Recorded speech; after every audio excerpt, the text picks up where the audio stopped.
마가복음 9장 36절과 37절 두 절만 보도록 하겠습니다. 제가 봉독해 올립니다. 어린 아이 하나를 데려다가 그들 가운데 세우시고 안으시며 제자들에게 이르시되 누구든지 내 이름으로 이런 어린 아이 하나를 영접하면 곧 나를 영접함이요 누구든지 나를 영접하면 나를 영접함이 아니요 나를 보내신 이를 영접함이니라. 아멘. 오늘 어린이 주일이에요. 어제는 어린이날이었고 해마다 우리가 5월 5일이 들어가 있는 주간을 어린이 주일로 이렇게 지키고 있습니다. 해마다 지키는 어린이 주일이지만 오늘 제 마음속에는 우리 성도들에게 어떤 말씀을 전했으면 좋을까 고민하며 기도하다가 이런 생각을 했습니다. 오늘 우리가 어린아이들을 바라보는 그 시각, 마음이 있는데 예수님은 어떻게 바라보실까? 예수님이라면 어떻게 생각하실까? 늘 모든 포커스를 예수님께 맞추는 우리 크리스찬들로서는 이런 생각을 하는 것은 마땅한 겁니다. 우리 어린이날 하면은 5월은 푸르구나 하고서 우리가 노래를 부를 때마다 내 마음이 왠지 어린아이 같은 그런 기분을 가질 때가 종종 있습니다. 그래서 어린 시절로 돌아가서 내 마음에 떠오르는 생각을 우리는 뒤새겨 보는 거예요. 이것을 동심의 세계라 그러잖아요. 누구든지 기억할 수 있고 떠올 수 있는 겁니다. 저는 가끔 마음이 좀 심란한다거나 어수선하면 고향이 가까워 여기서 1시간 거리밖에 되지 않기 때문에 대청호가 우리 마을이에요. 그래서 청남대가 있고 얼마나 아름다우면 전두환 대통령이 헬기를 타고 준공식에 왔다가 야 저기다가 청와대를 하나 남쪽에 지으면 좋겠는데 그걸 그래서 청남대라 그러는 거예요. 거기 우리 마을이 다 숨을 댔어요. 그러나 어렸을 때 그 고향의 저 먼 산을 바라보고 꿈을 그리고 꿈을 생각하던 그때를 생각하면 어렸을 때 내 마음에 떠오르던 생각과 꿈들이 한순간에 내 마음을 확 사로잡아요. 그러면 모든 생각들 속에서 답답하고 복잡한 것들을 다 잊어버립니다. 그럼 마음의 평온함이 찾아와요. 어렸을 때 저 먼 산을 바라보고 저 산 너머에는 누가 살고 있을까? 늘 궁금했어요. 제가 부흥회를 타리다가 그 회인이라고 하는 일부러 갔다가 그 산까지 올라가 보았더니 아무것도 없어요. 나무뿐이지. 이게 생각이라는 거예요. 제가 어렸을 때 부른 노래 가운데 여러분 우리는 많은 동시가 있고 동요가 있지만은 전 퐁당 돌을 던지자 이 노래를 부르면 장난기가 있는 것 같고요. 또 개구장의 그 마음이 서럭서럭 살아나는 것 같아요. 이거 찬송가 아닙니다. 우리 한번 불러볼까요? 네. 퐁당 돌을 어린 마음으로 돌아서 오늘 어린이날이니까 어린 주니까 한번 불러보면 아마 여러분 생각도 새록새록 달라질 거예요. 너무 우리 마음은 찌들려 있어요. 우리 마음들은 지금 다 상처 있고 그리고 싸매고 치유하고 또 찢겨지고 아픈 마음들이 늘 우리 마음속에는 언제나 있는 거예요. 이것들이 복잡합니다. 그래서 세상 사는 것이 너무 힘들고 어려울 때 우리는 마음의 스트레스를 받아요. 근데 이런 동요를 부르고 동시로 우리가 어린 마음으로 돌아가면 왠지 모르게 내 마음이 정화되는 것 같고 여가되는 것 같은 이런 감이 들지 않던가요? 나만 그런가요? 여러분도 그렇잖아요. 우리 한번 같이 불러볼까요? 네. 어른 찬송은 잘하는데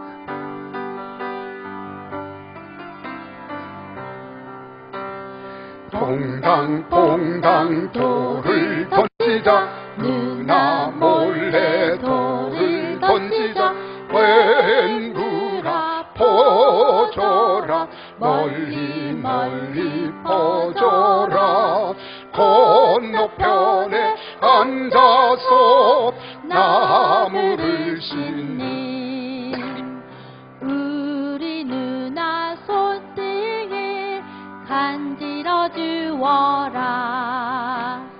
다 어린아이 같아요. 뭐 여기서 어른이 없는 것 같고 노인이 없는 것 같아요. 다 어린아이 같은데 이런 동시나 동요를 부르면 왠지 우리 마음이 정화가 되어지면서 마음의 평안함이 찾아오는 거예요. 이게 마음의 고향이잖아요. 여러분, 어린 시절 우리가 퐁당퐁당 노래를 하고 노래를 부를 때는 온 몸이 하늘을 두둥실 떠다니는 그런 느낌으로 부르던 기억을 우리는 가지고 있습니다. 그런데 이런 꿈과 소망을 가지고 우리가 살아가야 하는데 세상을 살아가다 보면 왜 그렇게 복잡한 게 많아요? 힘든 것도 많고 가슴 아파하는 것도 많고 막 가슴이 찢어지는 일들도 있고요. 내 마음이 감당하지 못하는 것들 때문에 그만 우리는 세상에 대해서 비관하는 사람들도 적지 않아 많습니다. 그런데 그 중에서 우리가 그래도 놓지 말아야 할 것이 하나 있어요. 그게 뭔 줄 아십니까? 자녀들에 대한 교육이라고 하는 거예요. 어린 아이들에 대한 교육. 그렇죠. 요즘 부모님들의 큰 관심사는 너나 할 것 없이 자녀들에 대한 관심이고 자녀들에 대한 교육입니다. 어떻게 하면 좋은 환경 속에서 좋은 학교를 보내고 좋은 시설을 갖춘 학교에서 우리 아이들이 좋은 선생님을 만나고 좋은 친구를 만나서 인생의 꿈을 펼쳐갈 것인가, 이를 생각하는 거예요. 근데 어떻게 보면 그런 것들이요, 다 우리는 생각에 부질없는 것 같이 느껴질 때가 있습니다. 왜 그런 줄 아십니까? 여러분, 그 사람들이 우리가 좋은 친구를 만나고 좋은 선생님을 만나고 좋은 시설과 좋은 학교, 우리 만나기를 원하듯이 모든 사람들이 또 그 사람을 만나기를 원하는 거예요.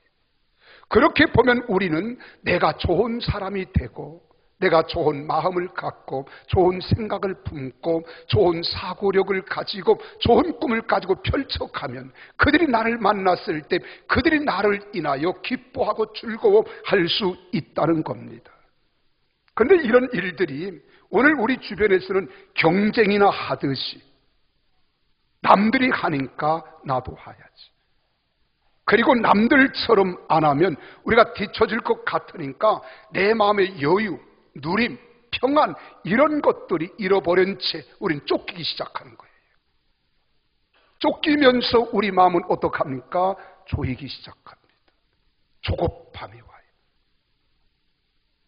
그리고 또 우리가 덤벙덤벙 사건을 대하고 일을 추진하고 일에 대해서 우리가 접하다 보면은 거기서 사고가 터지고 문제가 일어나고 상처가 되고 아픔이 되는 거예요.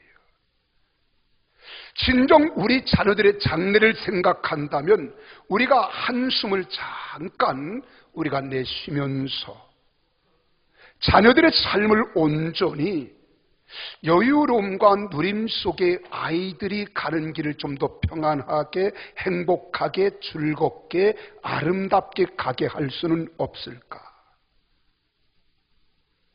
이런 마음을 좀 느긋하게 가지려면 남들이 치고 나가는 것 같아요. 남들이 앞서가는 것 같아요. 다른 아이들이 앞주는 것 같아요. 그럼 우리 아이가 벌써 뒤떨어지는 것 같고 늦춰지고, 그러면 우리 아이가 열등의식을 느끼고 살아가면 어떡할까 하는 이런 피해의식 속에 생각에 또 사로잡히기 시작합니다. 그러다 보면 서로 막 치열하게 전쟁하듯이 경쟁을 하고 서로 앞다퉈가고 서로 싸우고 다투고, 여기서 우리는 경쟁이 시작되는 거예요. 이럴 때 사람들의 마음속에는 어떻습니까? 내 마음을 내가 추스리지 못해요. 내 마음을 관리하지 못합니다.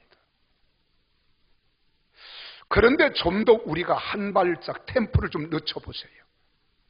그리고 심호흡을 크게 좀 들여쉬고 내품고 내 마음의 평온을 찾아보세요. 그때 본질을 생각하게 됩니다. 아하, 내가 지금 서두르고 있구나.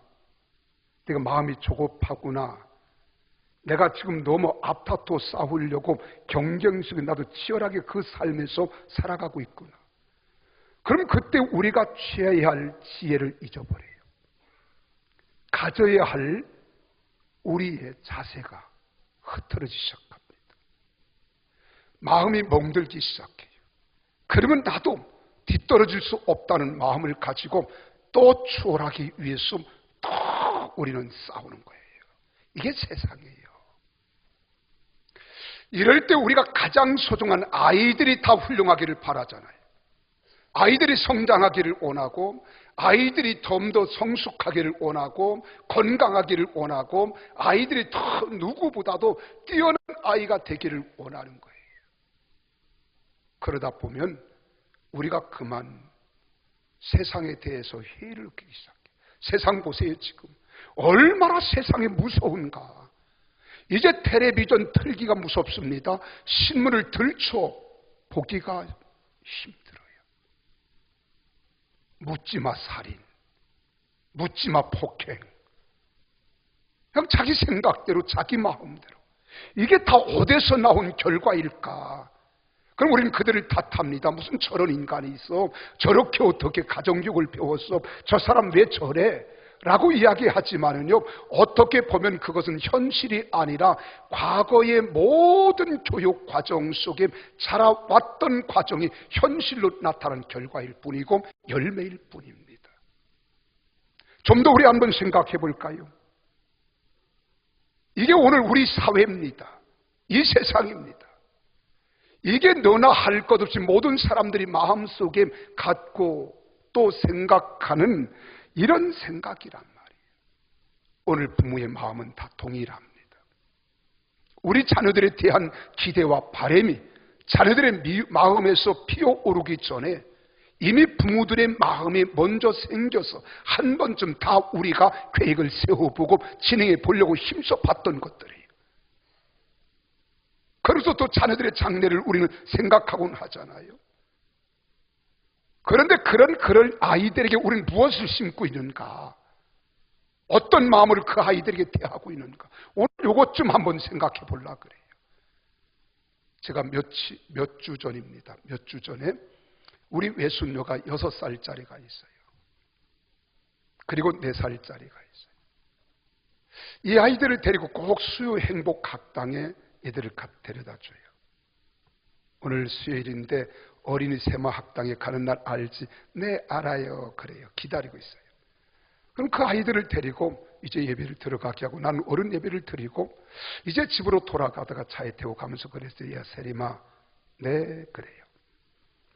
오늘 예배 좋았어? 하고 물었더니 이놈이 대답하기를 나보다 한 발 앞섭니다. 네, 예배를 많이 드렸으면 좋겠어요. 난 예배 좋았냐 나빴냐 단답형으로 물었는데, 좋았다 나빴다 하는 말이 아니라 예배를 많이 드렸으면 좋겠대요. 옳지. 내가 한번 또 질문을 해봐야지. 그럼 너 새벽기도 나올 수 있겠네? 그랬더니 이 아이가 대답하기를 네, 새벽기도에도 나오고 싶어요. 그럼 새벽에 일찍 일어날 수 있어요? 그러면 난 일어날 수 있는데 아빠, 엄마가 안 일어날 것 같아요. 그러는 거예요. 그럼 내일 할아버지가 데려갈까요? 아니요. 엄마에게 여쭤봐야 된대요. 엄마가 허락하면 나올 거래요. 저는 놀랍기도 하고 무서웠습니다.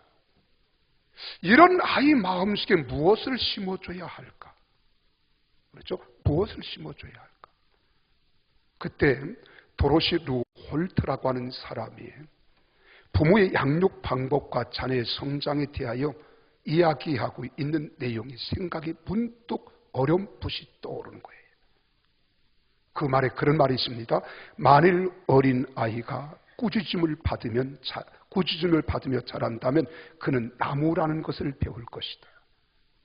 만일 어린 아이가 적대감을 느끼고 자란다면 그는 싸움을 배울 것이며, 만일 어린 아이가 어리석다고 느끼면서 자란다면 그는 열등의식과 자학을 배우게 됩니다. 그러나 만일 어린이가 관용을 느끼고 자란다면 그는 인내를 배우게 되고, 만일 어린 아이가 용기를 느끼고 자란다면 그는 학습을 배우게 됩니다. 만일 어린이가 공정한 평가를 느끼고 자란다면 그는 정의를 배우게 됩니다. 어린아이가 인정받고 자애로운 받으며 자란다면 이 세상에서 사랑을 실천하며 자라게 될 것입니다. 요즘 아이들 보세요. 여러분 어른들 보세요. 이제 길을 걸어갈 때 사람을 만나는 건 대단히 관계에서 좋은 것 아니겠습니까? 근데 이제 사람 만나는 게 두려워요. 혹시나 저가 내게 어떤 해코지를 할까? 그래 경계를 하게 됩니다. 사람을 바라보는 시각이 달라집니다. 지금 세상이 반가워하고 좋아하고 맞이해야 하고 기뻐해야 하며 인간의 아름다운 관계를 맺고 살아가야 할 사람들이 이제는 적대감을 갖게 되죠. 왜 세상이 그렇게 돌아가니까? 성경 속에 어려서 어머니로부터 성경을 배우며 기도로 맡겨진 자녀들 보세요. 실패자가 없습니다. 우리가 역사 속에서도 보면 록펠러라고 하는 사람은 세계 최대의 부호입니다. 그런데 그는 어렸을 때부터 어머니로부터 철저한 가정교육과 신앙교육 토대 위에 자기 인생을 펼친 사람이에요. 여러분이 잘 아는 미국의 16대 대통령인 에브라임 링컨 대통령은 그가 어렸을 때 부모가 세상을 떠납니다. 그리고 남겨준 것은 어머니의 눈물에 젖은 성경책 한 권이었습니다. 그는 가난 속에 불우한 가정 속에 자랐지만 어머니의 눈물과 기도가 있었기 때문에 그는 여러 번 많은 실패를 거듭하면서도 미국의 위대한 인격적이고 인권 대통령이 되어 전 세계인들의 가슴 속에 길이길이 남아 있습니다. 여러분 강철로 했던 카네기라고 하는 사람도 어렸을 때부터 마음속에 어머니 아버지로부터 배운 그 신앙, 이것 때문에 그의 인생을 아름답게 꽃 피울 수 있었습니다. 성경에 보세요. 사무엘이 그랬잖아요. 모세가 그리했습니다. 신학에서 말하는 바울이 믿음의 아들이라고 자랑했던 디모데가 역시 그리했습니다. 우리의 자녀들도 내 소유가 아님을 알고 하나님께 맡기면서 하나님께서 그들의 장래와 미래를 책임져 주기를 바란다면 하나님이 그 자식 붙잡아 주지 않겠어요? 그 자녀 책임져 주지 않겠어요?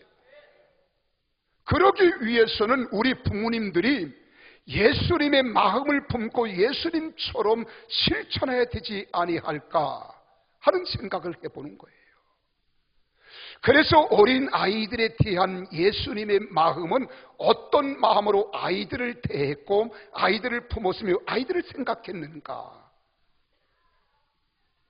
그래 예수님의 마음을 내 마음에 품고 우리도 예수님처럼 예수님의 마음을 가짐으로 아이들을 바라보고 아이들을 생각하고 아이들을 교육하고 아이들에게 교훈을 준다면 그 아이들이 위대한 인물이 될 수 있지 않겠어요? 하나님이 쓰는 사람이 되지 않겠어요? 그 말씀을 오늘 본문에서 5가지로 이야기하고 있더라고요. 이것을 3가지로 줄여서 여러분들이 말씀드리고자 하는 거예요. 그 첫째는 어린이 개체를 존중하는 마음이에요. 어린이 개체 하나하나에 대해서 존중이 여겼다는 거예요. 36절 상반절에 보세요. 뭐라고 했는가? 다 같이 한번 읽어볼까요? 시작. 어린아이 하나를 데려다가. 몇을? 하나예요. 하나. 한 어린 아이라도 소중히 여기는 마음을 보여주고 있잖아요. 우리는 다수에 대한 관심은 큽니다. 그러나 하나에 대해서는 소홀히 하고 무관심하는 경향들이 없지 않아 있습니다. 교육에 있어서도요, 먼저 중요한 것은 다수에 대한 관심도 중요하지만 하나를 바르게 길러야 한다는 마음을 더욱 중요하다는 것을 우리에게 가르쳐 주는 거예요.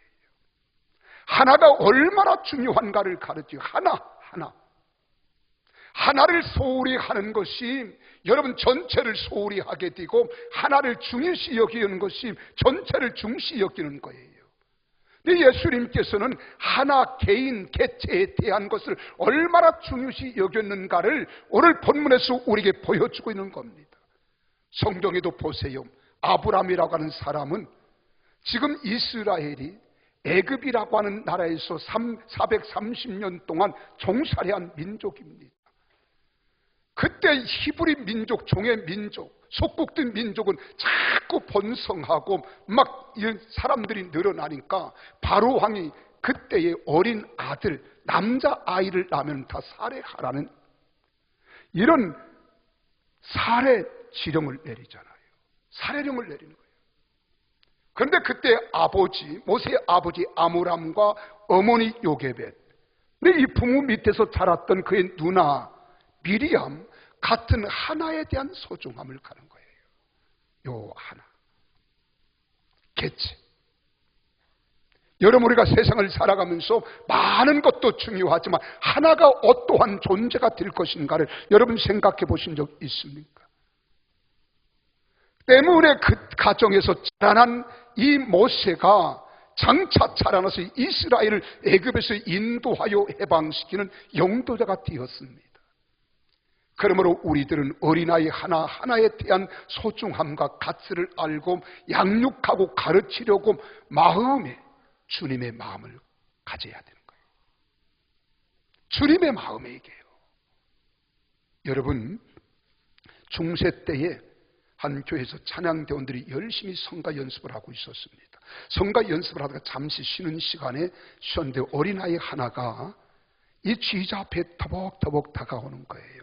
그리고 지휘자에게 이 어린 소년이 이렇게 말한, 저도 찬양대원이 되고 싶어요. 그랬어요. 그러나 지휘자는 고개를 가르쳐면서 말합니다. 우리 찬양대는 어른만 하게 되어 있어. 그래서 어린이는 받아들일 수 없단다. 너는 안 되겠다. 내가 찬양을 얼마나 잘하는지 모르겠지만 말이다. 그래서 당돌한 꼬마는 밝은 눈빛으로 지휘자를 바라보면서, 지휘자님, 그러나 주님께서 저를 쓰시겠다고 하시는데요, 저는 주님의 인도하심을 받고 왔어요. 주님이 쓰시겠다는 이 말을 듣고 지휘자가 감동을 먹습니다. 그리고 그 어린이를 찬양대원으로 발탁합니다.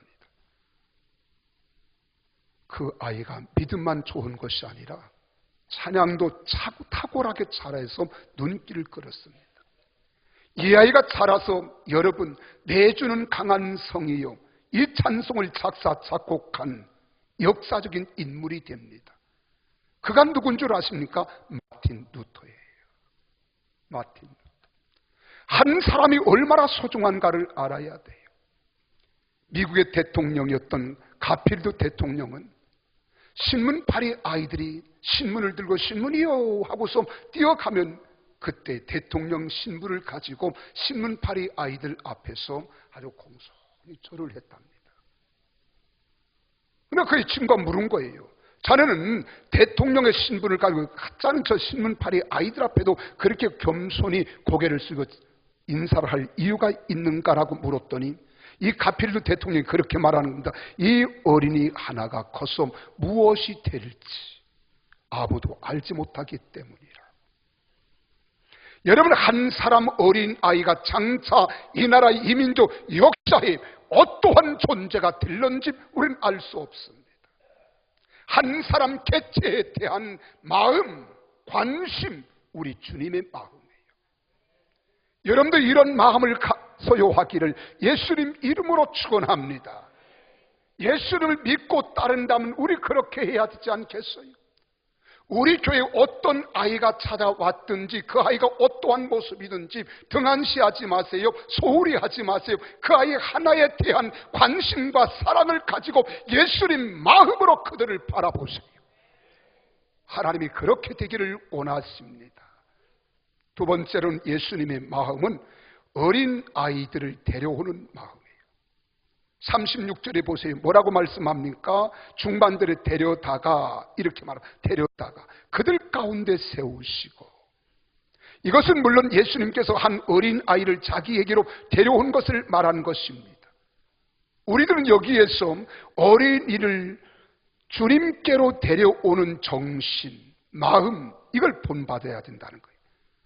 그 어린아이에게 가장 큰 축복은 어린 시절에 일찍이 예수님께 데려옴을 받았다는 사실이 축복입니다.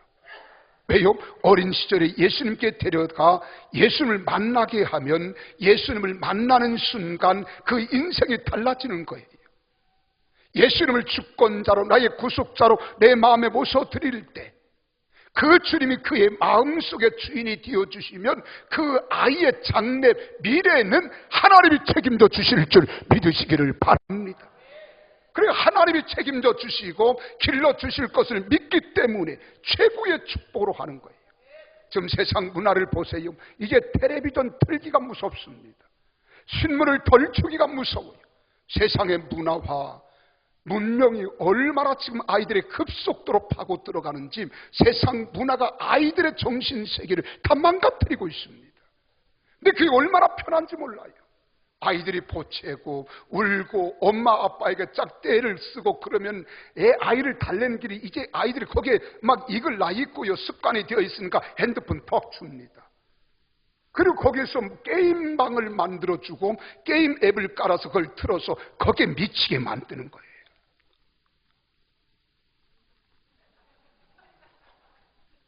애들이 눈이 나빠지도록 그러는 거예요. 이 아이가 지금 가지고 있는 게임 앱에 들어와 있는 그 게임이 뭔지도 엄마는 잘 걸르지도 않습니다. 여가시켜야 되는데요. 게임도 좋은 게임이고 나쁜 게임이 있거든요. 근데 나쁜 게임을 자꾸 사람을 죽이고 칼로 치고 주먹으로 치고 이런 걸 막 보게 하는 거예요. 넘어지고 쓰러지고 다시 와서 그럼 그 아이가 장차 뭐가 되겠어요? 여러분, 편한 게 아닙니다. 편하게 우리가 하는 그 자체가 어린아이들을 망가뜨리고 있다는 거예요. 그래서 사회가 지금 그렇게 가고 있는 겁니다.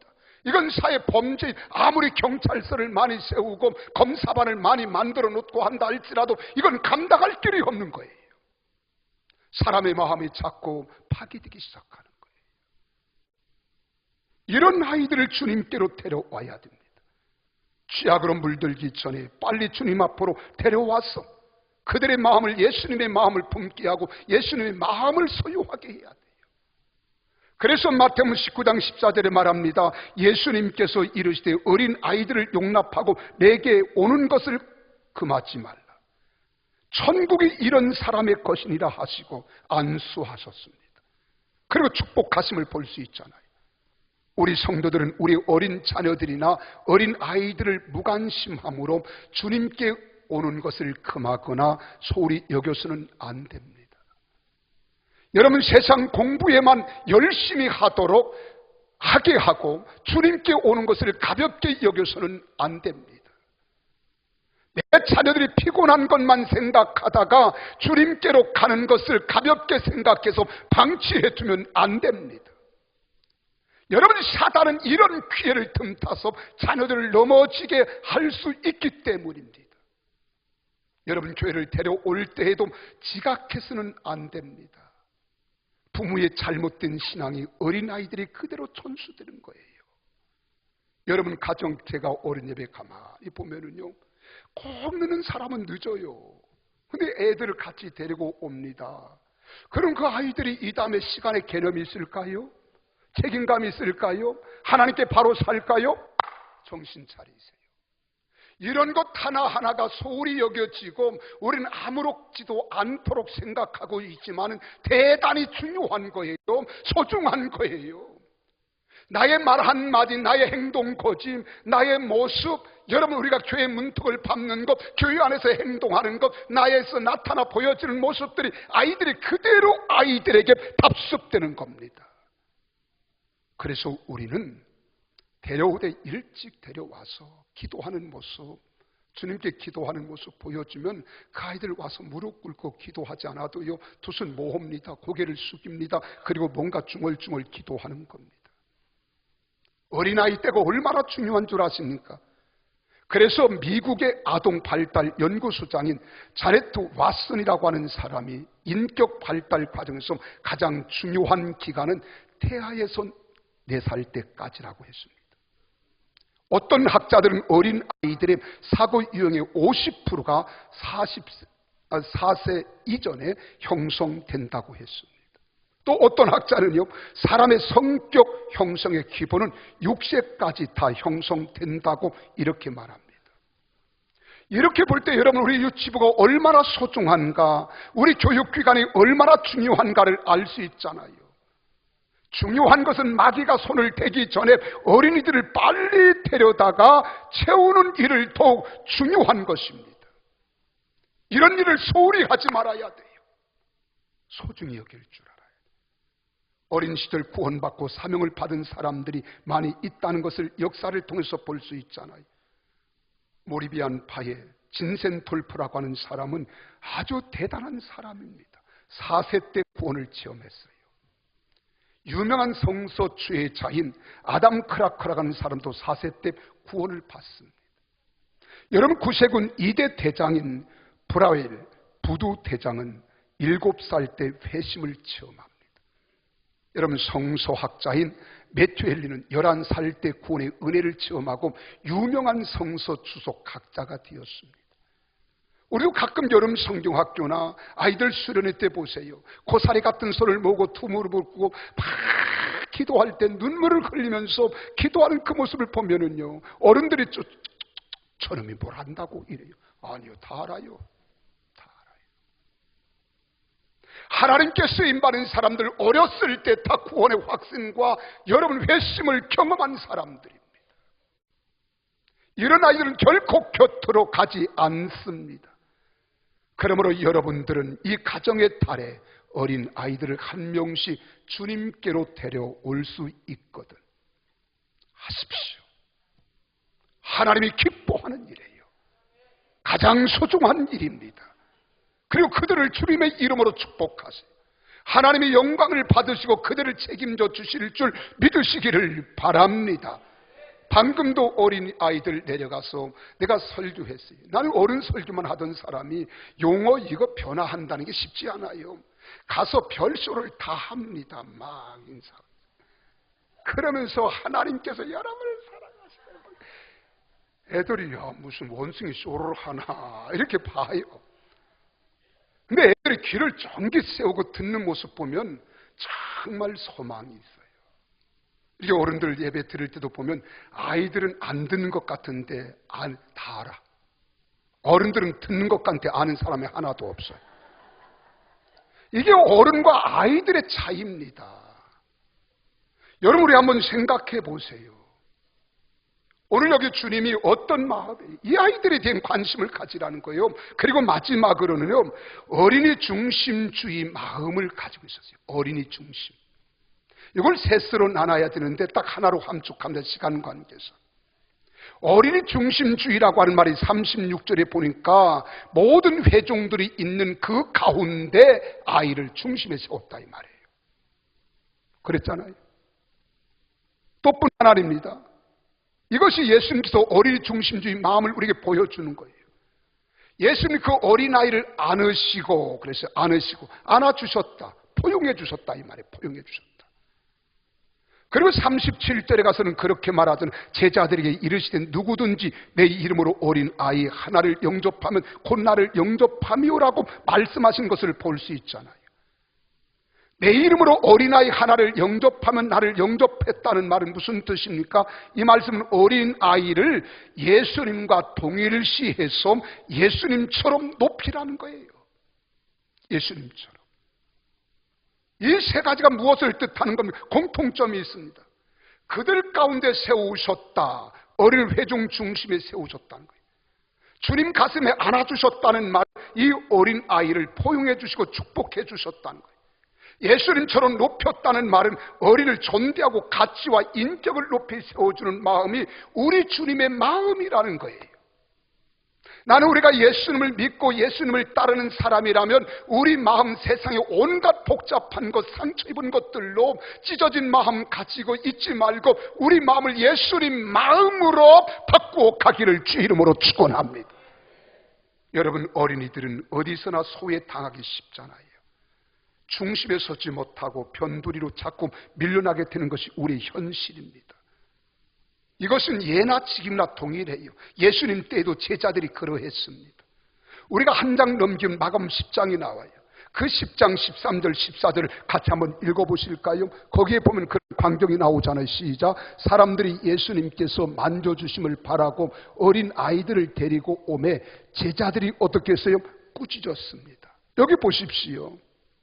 예수님께서 안수하시고 축복해 주시길 바라고 예수님께 데려왔는데 귀찮다는 거예요. 시끄럽다는 거예요. 방해하지 말라는 거예요. 저리 가라는 거예요. 이게 제자들의 모습입니다. 이건 매우 잘못된 겁니다. 예수님 마음은 그렇지 않잖아요. 예수님은 굉장히 소중히 여기잖아요. 중심에 두고 있잖아요. 근데 제자들은 예수님의 마음과는 전혀 다른 마음입니다. 오늘 교회도 그렇지 않나요? 여러분, 어른들에만 관심을 가지고 어린아이들에 관심이 없다면, 어린아이에 대해서 무관심하고 어린아이들이 어찌하든 나와 상관이 없다고 여러분 생각지 않는다면 이 잘못된 제자들과 무엇이 다를 바가 있겠냐 이 말이에요. 나는 다 주님의 마음을 소유하기를 예수님 이름으로 축복합니다. 지금도 우리가 신방을 다니다 보면 어떤 일들을 하다 보면은요, 어린아이들에 대한 어른들의 태도, 부모들의 마음 자세 다 알 수 있어요. 제가 신방을 가보면은 애들이 옆에서 놀던 건너방에서 놀던 상관하지 않아요. 그냥 우리끼리 예배 드리자는 거예요. 이 변방으로 아이들을 자꾸 변두리로 내모는 겁니다. 또 심지어 어떤 부모들이 그래요. 야야야 시끄럽다. 오늘 목사님 신방하니까 다 나가 놀아라. 다 내쫓아버려요. 이게 바로 그거예요. 근데 어떤 가정에 가면은 야 목사님 오셨다. 같이 예배하자. 성경을 네 성경 가지고 오려나? 그리고 성경을 또 예배 드리고 목사님 우리 아이 축복해 주세요. 그러자는 내 축복하려고 그래. 그러잖아. 얼마나 감사해요. 그런 아이들은 바르게 되게 되어 있습니다. 여러분, 이제 우리 교회도, 우리 사회도, 우리 가정도 마찬가지예요. 우리 마음, 우리 가정, 우리 교회, 우리 사회 중심에 어린 아이들을 두고 양육해야 돼요. 이게 예수님의 마음이에요. 미국의 유명한 부흥사인 D.L. 무디라는 부흥사가 있어요. 이는 초등학교도 못 나왔어요. 가는 곳곳마다 엄청난 역사가 일어납니다. 근데 이 D.L. 무디가 저 콜로라도라고 하는 주에 덴버시의 부흥회를 가기로 됐어요. 근데 그때 D.L. 무디 목사님의 설교를 듣고 싶어 하던 10살짜리 폴이라고 하는 소년이 있었습니다. 그래 그 목사님의 설교를 듣고 싶었는데 마침 그 목사님께서 이 덴버시에 부흥회를 온다는 소식을 듣고 자기도 들어가려고 막 기쁨으로 딱 들어왔는데 어른들이 안내를 했으면 야 오늘 애들은 못 들어온다. 그걸 막아버리는 거예요. 나 D.L. 무디 목사님의 설교를 듣고 싶단 말이에요. 나도 들어가게 해주세요. 안 된다. 애들은 가거라 그랬어요. 옛날에 꼭 뱀 장사 그랬잖아요. 자 뱀이요 뱀. 애들은 가거라 가거라 그랬잖아요. 너희는 들을 바가 없다는 거예요. 그런데 보세요.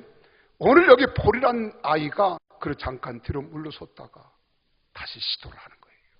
다 들어가야지. 나 목사님 말씀 들어야 돼. 그걸 딱 들어오려고 하는데 또 안내 보는 어른들이 막는 거예요. 그래서 울음을 막 터뜨린 거예요. 울면 들어보내줄까 봐. 근데 한 신사가 딱 오더니 그 아이에게 그러는 거예요. 애야 너 왜 우니? 나는 D.L. 무디 목사님의 설교를 듣고 싶은데 어른들이 여기를 못 들어가게 합니다. 나 그 들어가야 됩니다. 그래 너 꼭 그렇게 듣고 싶냐? 네 꼭 들어야 됩니다. 나는. 그러니까 그때 D.L. 무디 목사님이 이 소년에게 이 신사가 그런 거예요. 내 옷자락을 꼭 잡아라. 그 나를 따라 들어와라. 그러고 들어간 거예요. 그게 D.L. 무디예요. 그리고 강단까지 올라갔습니다. 나란히 쓴 겁니다. 그리고 D.L. 무디 목사님이 그렇게 이야기하는 거예요. 여러분, 이 아이는 안내원이 들여보내지 않아서 밖에서 울고 있었습니다. 저는 하나님 말씀을 이토록 사모하는 이 어린 아이가 강단에 함께 서게 되었습니다. 나는 이 시간 이 아이를 미국에서 가장 훌륭한 아이라고 지칭해서 부르겠습니다. 그 말을 들은 수많은 청중들이 환호하며 아멘으로 화답했습니다. 이 어린아이는 후에 훌륭한 설교자가 되었고 수많은 사람들을 그리스도께로 인도하는 하나님의 사람으로 사역을 감당합니다. 여러분, 우리도 마찬가지입니다. 우리 가정, 우리 교회, 우리 학교, 우리 사회에 어린 아이들을 중심에 서게 함으로 천국에 갈 수 있도록 하는 게 아니에요. 천국이 되게 하는 거예요. 여러분, 우리 주님이 그렇게 말하자. 이 어린아이와 같이 하면 천국에 결단코 들어갈 수 없다는 겁니다. 그러므로 어린아이들을 소유시키지 말아세요. 등한시에서는 안 될 겁니다.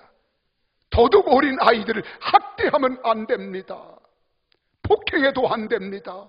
중심 밖에 둬서도 안 될 것입니다. 그러면 그들이 커서 부모를 학대하게 됩니다. 사회에 혼란을 가져오고 질서를 무너뜨리는 무법천지를 만들 것입니다. 사회에 탈선한 사람이 되고 말 거예요. 나는 결론으로 말씀을 드립니다. 사랑하는 성도 여러분, 예수님의 마음은 이런 마음이었어요. 어린이 개체를 존중하는 마음이었어요. 어린이를 데려오시는 마음, 중심에 두는 마음, 이것이 내가 섬기는 우리 주님의 마음이라면 여러분도 이런 마음을 품고 어린아이들을 생각하며 영광을 돌리는 우리 모두가 되어지기를 예수님 이름으로 축원합니다.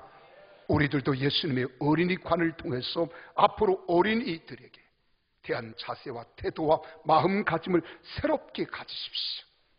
그리고 어린아이들을 소중히 여기세요. 그들을 만날 때 축복하세요. 격려해 주세요. 소망을 주세요. 예수 그리스도를 심어주시면 그 아이들이 장차 이 나라 이민족을 바르게 끌어가는 참된 우리의 장래의 일꾼과 기둥이 될 줄로 믿습니다. 기도하겠습니다.